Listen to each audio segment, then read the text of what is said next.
and this is your Friday Daily Delivery. I am Michael Rand. Good show coming up. I say that like there aren't good shows. They're all good shows, right? I hope they are. You wouldn't still be listening if they weren't. But a really good one coming up here in a little bit. Talk to both Marcus Fuller, our Gophers basketball beat writer here at the Star Tribune, and Jamison Battle, one of the newest members of the Gophers men's basketball team, transferred from George Washington back to the Gophers. So we'll talk to Jamison and Marcus here in just a couple of minutes. But first, what did I miss? Well, the Twins mercifully had the day off Thursday, but it was still an active day as they get ready to come back home and play games here on Friday. Alex Kirilloff, the much-discussed outfielder, first baseman, he's coming up, finally. Whether this was service time manipulation, whether they just thought they had the best 26 players to start the season and Kirilloff needed to get some more seasoning, that piece of it is behind us. The service time doesn't matter now because they're past that window, so he's safe to come up if that was part of the plan. But he's here. He's going to be here Friday, and it sounds like Nick Gordon, long-mentioned prospect who's never really been able to break through. Sounds like Nick Gordon is going to be here as well. So what does that mean? It kind of means when you're calling up a couple of young guys that early, Kirilloff is not a surprise, I would say, right? Because we thought he would be here sooner than later, that it wouldn't take that long for him to get here based on how much confidence they seem to have in him. I mean, they started him, don't forget, they started him in the elimination game against the Astros in the playoffs last year. That's how highly they think of Alex Kirilloff. So, if they think that highly enough of him, they obviously have him in their long-term plan. So he's here now. Miguel Sano on the disabled list. So I imagine you'd see a decent amount of Kirilloff at first base, where he's played quite a bit in the minors and then in spring training. You can still see him in the outfield because they need some help there. Max Kepler on the COVID list there. So hopefully we're going to get a good long look at Kirilloff. Hopefully, when you get called up, you're not going to be going back and forth. If you play well, he could be up here for the next 10 to 15 years, not the next 10 to 15 days. So I'm excited to see that. I'm also excited to see, what they have in Nick Gordon. We've been waiting for him for a long time. He was a number 5 overall pick, 6-7 years back. Had stalled a little bit, had a pretty good year in the minors in 2019, but then, the wiped out year of 2020 that just, decimated a lot of the momentum of a lot of minor league players. So what's he able to add to the mix? What does he bring to this team that they maybe are lacking? It doesn't have to be star potential. Even if he supplies, a few good things, that's a lot more than we've seen from some of what else we've seen on the field. So the other thing I want to mention though is it does feel, desperation is the wrong word, but if everything was going right, I don't think we'd be seeing an influx of youth already in April. And if everything was going well, I don't think we'd be seeing a move that some could see as a distraction this early. If it is a distraction, it's a wonderful one. It's much more interesting to think about how these young prospects might fare on the field, mixed in with a lot of other good players. Let's not forget, this is still a roster with a lot of talent. But if this is a distraction to make us forget about 1-9 in the last 10 games, well, that's just the nature of it, right? We got to live with the sleight of hand because it's working. This is what I want to talk about right now more than the 0-4 road trip. We got into that all day long on Thursday's podcast with Megan Ryan. Let's see what these guys can bring to the mix here. See if they're able to jumpstart things in any way. And see if this team can just get on track and kind of wipe away whatever just happened in the last 10, 11 games, because that doesn't feel like it was a true representation of this team. I don't know if my perception of this team has changed a ton from the start of the year, but I'm definitely more worried at this point about the season going south for an extended period of time. So they need to kind of get that turned around. It doesn't have to be today. Doesn't have to be in the next 2 or 3 or 4 days. But you want to see some evidence in the next 3 to 5 weeks that that the first 3 weeks weren't indicative of how they're going to play over the course of the season. So maybe these young guys are a piece of making that happen. I'm Nyla Jean Myers, Senior Assistant Sports Editor at the Star Tribune. Thank you for listening to Strip Sports Daily Delivery. This work is made possible by our Star Tribune subscribers. For unlimited access to the articles mentioned in this podcast and our coverage of Minnesota sports from pros to preps, go to startribune.com/subscribe. I'm really happy to be joined on Daily Delivery today by both Marcus Fuller, who covers Gophers men's basketball for the Star Tribune, and Jamison Battle, one of the newest members of the Gophers. Marcus and Jamison, welcome. Thank you. Thank you for having me. Yeah, it's good to be back. I love talking Gopher hoops in the off season. I do too. It's almost more fun, right? When you don't have to worry about like, wow, what happened? Why didn't you get that rebound? Like we can just kind of chat and, I'll jump in right away. Jamison, welcome back. I guess you spent your first 2 college seasons at George Washington. You are back. Familiar DeLaSalle coaches, faces on the staff with, Ben Johnson and Dave Thorson, having some connections there. Just maybe walk me through right at the outset, kind of the decision you made to transfer and then come back here to Minnesota. Yeah, it was something that I had in the back of my mind, knowing that the one-time transfer was going to pass, but it was just something I had thought of, playing these games for GW, and then it just worked out. I mean, Ben was recruiting me. He was one of the first calls I took when he was at Xavier, and then him coming here to Minnesota kind of just made it sweeter. I had built a relationship because he was actually the first coach that came and watched me in open gym. I think it was in 10th grade when I was at Benilde. And it kind of just shows that the relationship we have and the relationship that we can continue to build. And I'm excited for where this program is going to go. And I think it's like I've told other people, it's hard to pass up not playing at home. Playing at home in front of your family is something cool. And then just the history that the barn has, playing in there when I was a junior and senior in high school for the first round game of state. So it's just I'm excited. What's the history with Dave Thorson? I mean, you guys got DeLaSalle U now with the Gophers, and Ben obviously played for Thorson, and I believe Thorson had already left DeLaSalle right when you got there. So what's your relationship like with him? Yeah, so I've known him for a long time. I used to go to DeLaSalle camps when I was younger. It just so happened that from 7th grade to 10th grade, when Coach Thorson was there, I was at Benilde. And then I kind of made the decision during my 10th grade year that I was going to transfer to DeLaSalle. And it happened that he took the job at Drake. I still talk to him when I was in high school. I know he recruited me for a little bit at Drake, but we have a good relationship. And I know him being there, and then Coach TA at DeLaSalle, him and Thorson are very tight. So I think just having those two and then having Thorson back at Minnesota is something that's cool. And I finally get to work with him. I know we talked when he got the assistant job that he's just excited to finally work with me. When you look at the Gophers at the time, you're the first commit to Ben Johnson, and he hadn't, had Thorson on staff yet. He hadn't had Jason Kemp on staff yet. They're still working on a third assistant. So what was that like to be that first recruit for not only, a new head coach, but, Ben Johnson, former DeLaSalle guy, and then a guy that's coming home and trying to start a program with Minnesota guys? Yeah, it's ushering in a new era.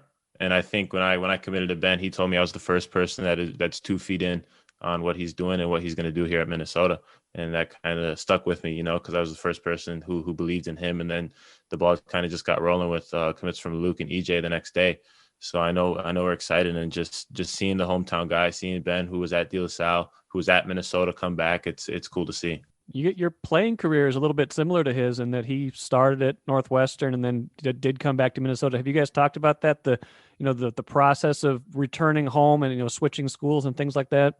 No, we actually haven't. But I mean, when I get back to campus, I'm sure we'll talk and we'll chat about that. Just being a transfer, and it's not always smooth when you're a transfer. But I think with Coach, and he's been through it, he knows what to expect, and he can help me out through my process and through my journey.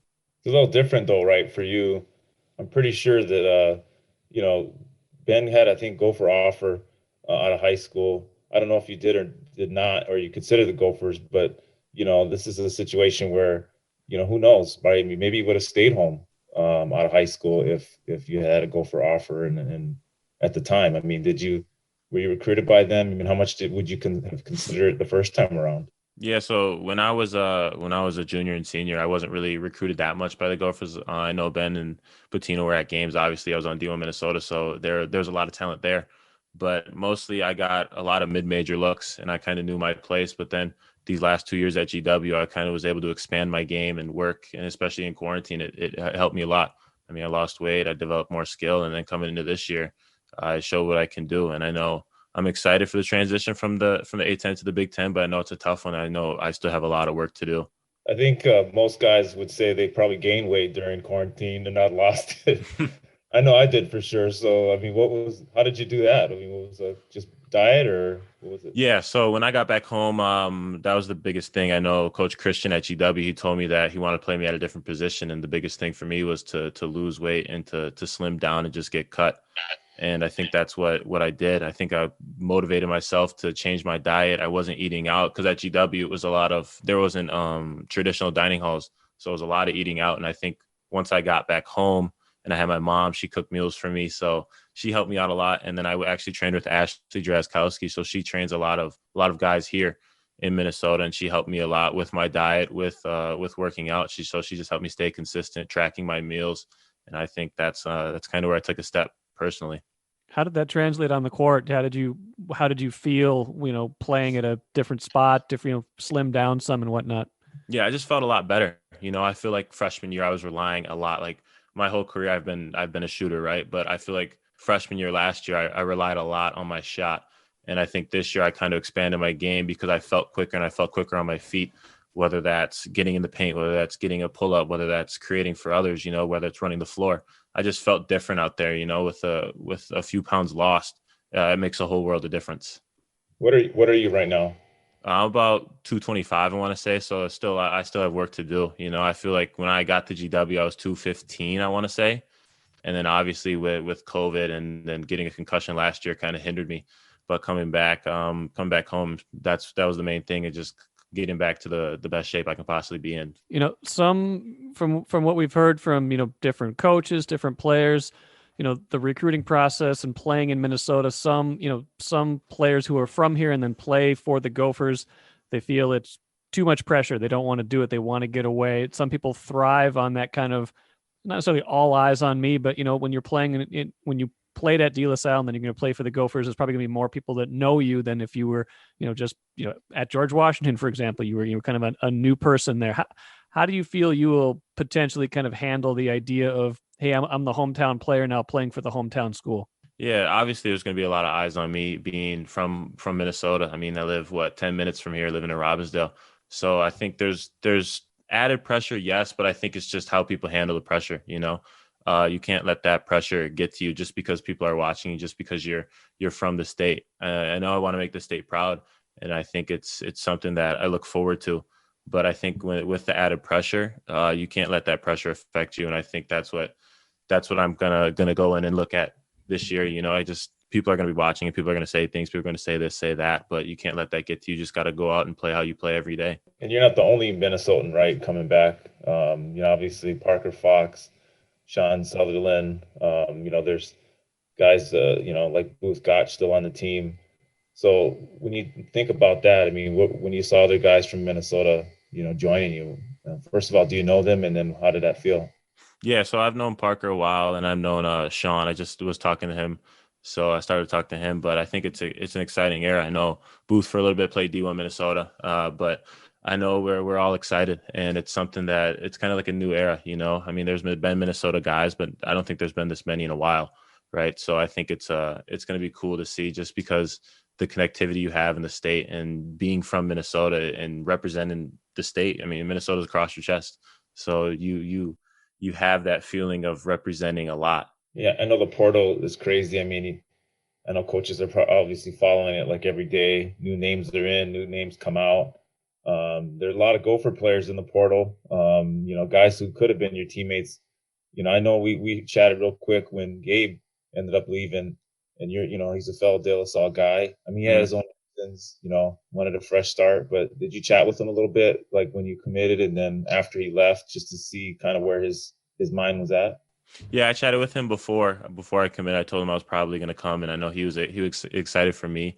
But at that point, I just didn't know he was transferring. But I mean, you got to understand people's situation. If he wanted a fresh start, he wanted a fresh start. So I have nothing but respect for Gabe. He's helped me a lot. I remember junior year when I came to DeLaSalle, he helped me a lot, and he literally put the team on his back against Orono. I think that's one of the highlights of my high school career, playing in that game. So I have nothing but respect for Gabe, and he's a great guy. He's a great character. So I'm excited for him to see what he does at Iowa State. And obviously you had a relationship with Liam as well, from a mutual friend. And I think was it Sam?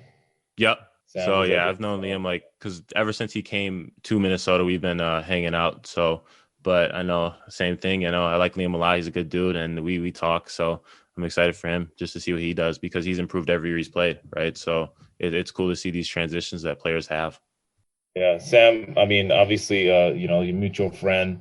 Would have loved to play with Liam. He's not there.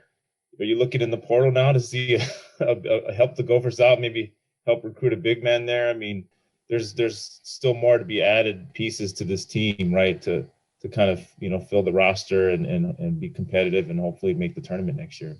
Yeah, for sure. I know that the portal, like you said, the portal's crazy. There's a lot of guys in there, so there's going to be someone who's obviously going to come in. I know there's guys that they're looking at, and I'm excited just to see what happens, see how this thing plays out. The portal obviously is, like you talked about, a big deal. Another thing that's kind of been percolating in college sports that I thought I might ask you about as long as you're here is the idea of the name, image, and likeness, being able to sell that as a college athlete, and that's still kind of being talked about at this point. You saw like what Jalen Suggs sold his NFT right when he came out, mm-hmm. right when he turned pro.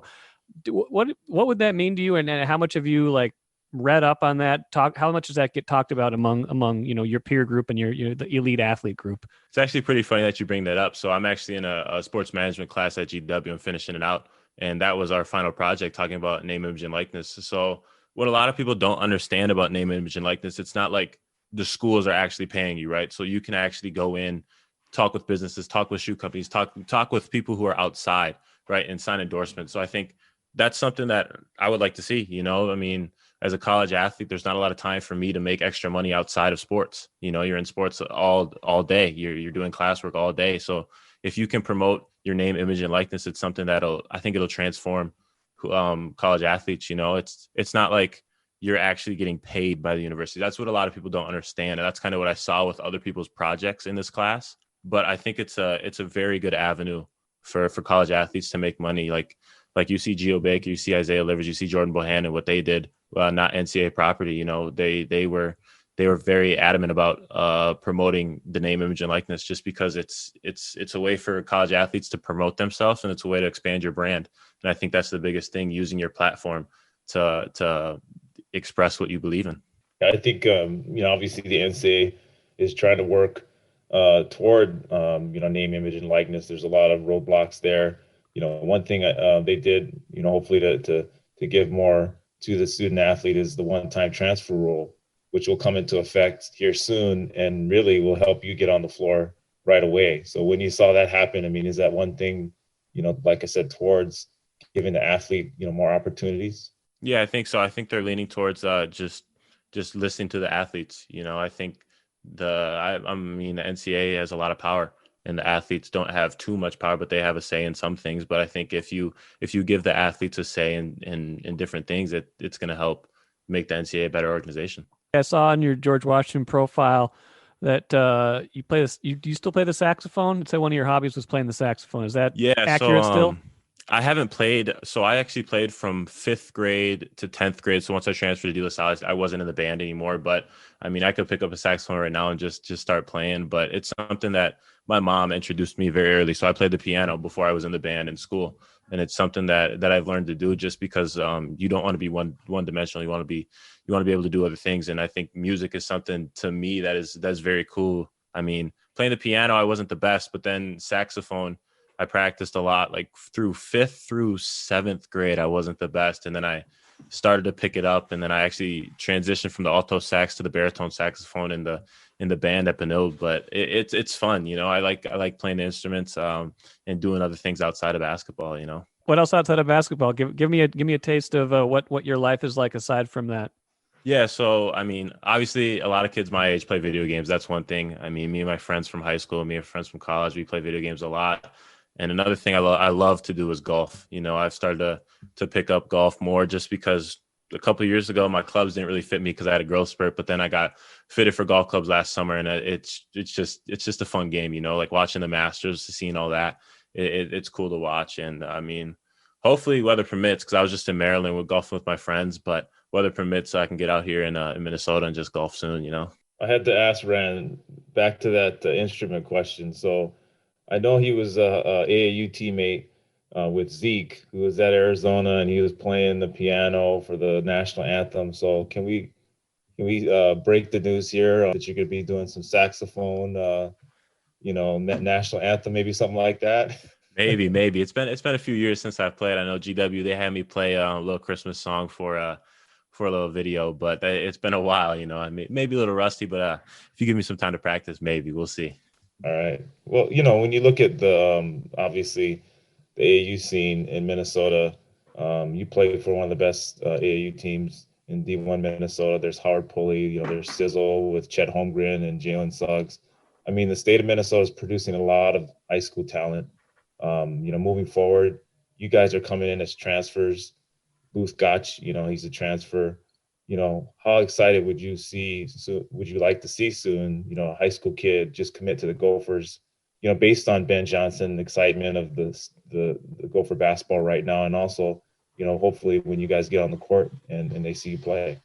Yeah, for sure. I know, like, there's a lot of talent in Minnesota, and I don't think a lot of people realize that. Like, you look at my team, you look at what David Roddy's done, and you look at what Matt Hurt's doing, you Tyler Wall, Tyrell Terry, you see what these guys are doing. Even Zeke, right? Zeke's getting significant minutes on the Nuggets, right?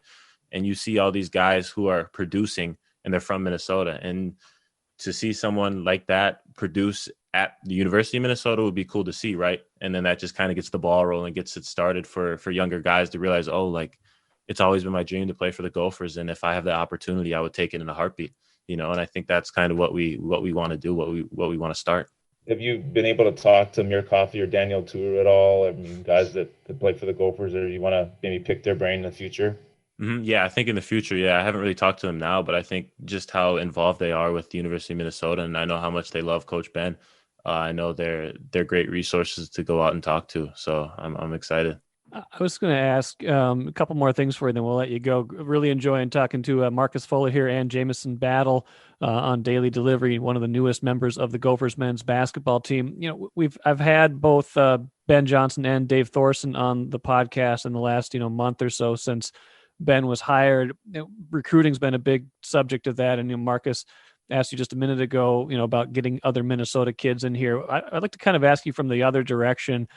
When you were being recruited particularly out of high school, as an athlete getting recruited, what stands out to you from a school that is recruiting you? What makes a school good at recruiting you? Yeah, I think the biggest thing, even this time being in the transfer portal, is just how genuine the coaches are, how genuine people are. And I think you got to look at different aspects. You got to look at the coaches, you got to look at the players, you got to look at the style of play, you got to look at the school. And I think if you look at all those things and it's a good fit, you might as well pull the trigger, just because you know in your heart and in your own eyes what's best for you, right? So if you know that they have this, they have that, these coaches, they're great, if you feel all those things, it's just something that it's time is right to commit. Jamison, obviously this week has been a really tough week on the entire country and the world, and then the Chauvin trial, the verdict. You're a Minneapolis native. Hopefully you can share your thoughts with us on just what you as a Minneapolis native have thoughts moving forward on the movement, and of course being a student athlete and someone that's going to be out and about and in the city. And then how do you feel? Yeah, I mean, it's just a sense of relief. When I was watching the verdict, I just felt a sense of relief, but I'm not going to be satisfied with this, because there's so much more that needs to be done, so much reform that needs to be done. I mean, you see what happened in Brooklyn Center. That's literally down 100 for me, right? So there's a lot of things that are going on in today's world that need to change. And I think this is a start. It's the first time, if ever, in Minnesota in a while, right, that a police officer has been put in jail for killing someone, especially killing a black male, right? So I think it's something that is a start, right? I remember being in last summer, being in Minnesota and being in Minneapolis, just to go down over by Cut Foods and just to see what had happened, and just to see all the people gathering around and all the people who are unified in the same movement, trying to make a difference, trying to preach that this isn't the way for us to live. We want to live in unity. And I think this, like I said, it's just the start of something big. I think it's the start of something. And I think me and other athletes using our platform. I mean, that's the biggest thing, right? You see LeBron James, he's using his platform. You see other guys using their platform, and it's just showing that we're more than athletes. And I think that's a big thing. People look at athletes and like, why are they talking about this when they probably don't even know. But in reality, a lot of people know what's going on, and a lot of people have opinions and have views on what's going on, and they want to make a difference and they want to help. And I think that's what you have to do. I think that's personally what I have to do. Just being from Minnesota, being from Minneapolis, the Minneapolis area, is just to make a difference and to make sure my voice is heard. Well said, Jamison. Really enjoyed chatting with both of you guys. Marcus, Jamison Battle, newest member of Gophers men's basketball team. Let's do this again at some point. Enjoy the off season, and good luck. Good luck going forward. All right, Jamison. Thank you. I appreciate it. Thanks, Jamison. Good stuff there from Jamison Battle. Let's not forget, he averaged 17 points and 5 rebounds, shot 48% with George Washington last season. This is a guy that's going to help them right away. Like he said, it's a transition from Atlantic 10 to Big 10, but this is a guy with some definite skills that could help them right away next season.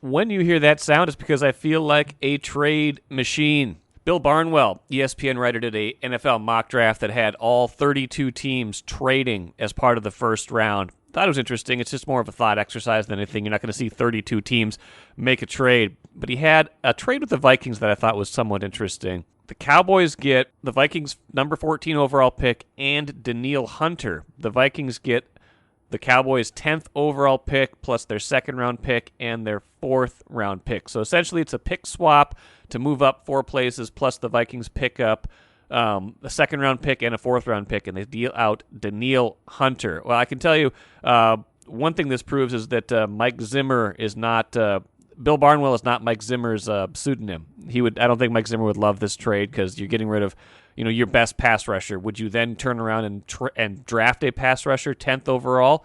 Maybe. You could see that maybe being something that materializes, and then maybe taking another offensive lineman with that accumulated second-round pick. It's a reasonably high second-round pick, 44th overall.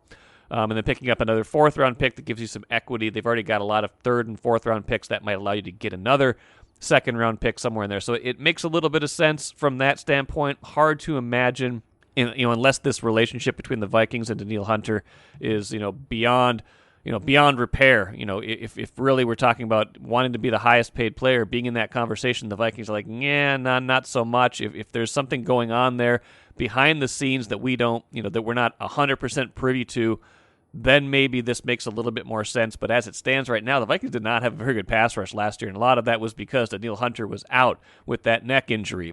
So if you're confident that he's going to come back healthy, you think he's a big part of your defense. And in going into a year where you're kind of geared up to win now, is that really a move that you are going to make? One interesting one that Barnwell also had was he had the Vikings, this is if they were at their number 14 spot. The other one was the one he was thinking about from the Cowboys' perspective at number 10. At number 14, he had the Vikings trading their first round pick, 14th overall, and their 2022 fourth round pick to the Steelers for a lower first round pick this year, 24th overall, and their first round pick next season.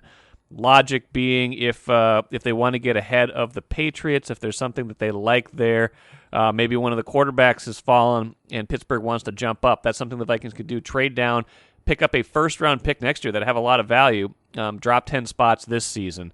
Maybe there's some logic to that. The other one that was interesting was right before the Vikings had the Chargers trading their first pick, 13th overall, and their fourth-round pick this year for Baltimore's first-round pick, which is lower, 27th overall, and offensive tackle Orlando Brown. Something like that for the Vikings would make a ton of sense. If you could trade your first-round pick, keep one, move down in the first round, and pick up an offensive tackle and only have to give up another fourth-round pick, sign me up for that, because then you're solving your offensive tackle problem. You still have a first-round pick. Maybe you use that on a defensive lineman. Let's end with the cooler. Really quick plug. If you're listening to this before 1 p.m. on Friday, I'll be joined by Jerry Zgoda from the Star Tribune, as well as Bruce McGuire, super fan, Dark Clouds member for a long time with Minnesota United, and players Will Trapp and Ethan Finley. We're going to be doing a live Zoom event on StarTribune.com. Go to StarTribune.com for registration information, and you can watch that. You can submit questions, and we will get to a whole bunch of stuff. That should be about 45 minutes in advance of Minnesota United's home opener on Saturday. Thanks for listening today. I'm Michael Rand, daily delivery all week long. Download this podcast, subscribe to it if you would, and always, always, always read Star Tribune and StarTribune.com. We'll be back Monday. Tons of great stuff next week. A lot of NFL draft talk, some great guests lined up, and we will see you again next week.